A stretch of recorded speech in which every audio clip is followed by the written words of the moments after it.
নমস্কার বন্ধুরা, আশা করি সকলেই ভালো আছেন। আজকে আমি যে বিষয়টি নিয়ে আলোচনা করতে চাই সেটি হলো হিন্দুদের বোকামি, অর্থাৎ বর্তমান সনাতন ধর্মাবলম্বী তথা হিন্দুরা যে কী পরিমাণ বোকা এবং আরও কঠোরভাবে বলতে গেলে কী পরিমাণ মূর্খ তা নিয়েই আজকের আলোচনা। আমরা সকলেই জানি যে সমগ্র বিশ্বে আজ হিন্দুদের করুণ অবস্থা, সেটা বাংলাদেশ, পাকিস্তান হোক আর বিশ্বের কোনো উন্নত দেশই হোক না কেন, এমনকি খোদ ভারতবর্ষেও হিন্দুদের অবস্থা খুবই আশঙ্কাজনক। সর্বত্র হিন্দুরা নির্যাতিত ও অত্যাচারিত হচ্ছে। ফলে হিন্দুদের উচিত ছিল ঐক্যবদ্ধভাবে সামনের দিকে এগিয়ে যাওয়া এবং নিজেদের সমস্ত বাধাকে অতিক্রম করা। অথচ খুবই আশ্চর্যজনকভাবে আমরা দেখছি যে সমাজে প্রায় সর্বত্রই হিন্দুরা বিভিন্ন পন্থ ও মতবাদে বিভক্ত। যদিও আমরা হিন্দুরা নিজেদের পছন্দ মতো যে কোনো মত আমরা অনুসরণ করতে পারি, এতে করে আমাদের কোনো সমস্যা হয় না এবং আমাদের সনাতন ধর্মও আমাদেরকে সেই স্বাধীনতা দেয়।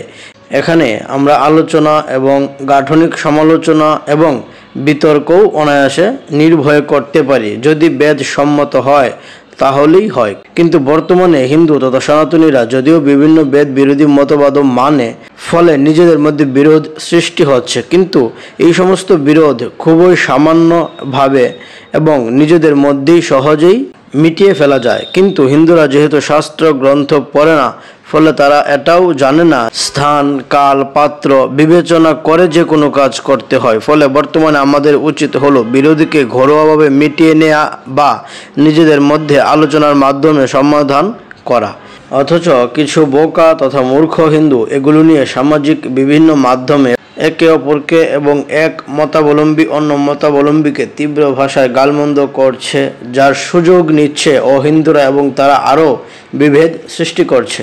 কেউ বলে আমারটাই সঠিক মত, কেউ বলে আমারটা, আবার কারুর দেবতা অন্যের চেয়ে শ্রেষ্ঠ। অথচ এই মূর্খরা এটা বলে না যে আমরা হিন্দু তথা সনাতনী এবং আমরা সর্বদাই এক। মতবিরোধ থাকলেও আমরা সংঘবদ্ধ, যা কিনা বর্তমান পরিস্থিতিতে খুবই প্রযোজ্য। এইভাবে নিজেদের মধ্যে সংঘর্ষ করতে থাকলে কিছুদিন পর আর সংঘর্ষ করার জন্য মতবাদও বেঁচে থাকবে না।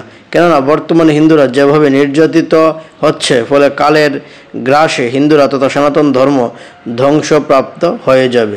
তবে তখন হয়তো বা কোনো মতবাদী তথা সাম্প্রদায়িক মূর্খের বিবেক জাগবে। যা হোক, অনেক কথা বললাম। আমি আশা করব আপনারা আমার আলোচনা নিয়ে ভাববেন এবং অন্যদের মধ্যেও প্রচার করবেন। আজকে এই পর্যন্তই, পরবর্তী এপিসোডে কথা হবে। সবাই ভালো থাকুন। ধন্যবাদ সবাইকে। নমস্কার।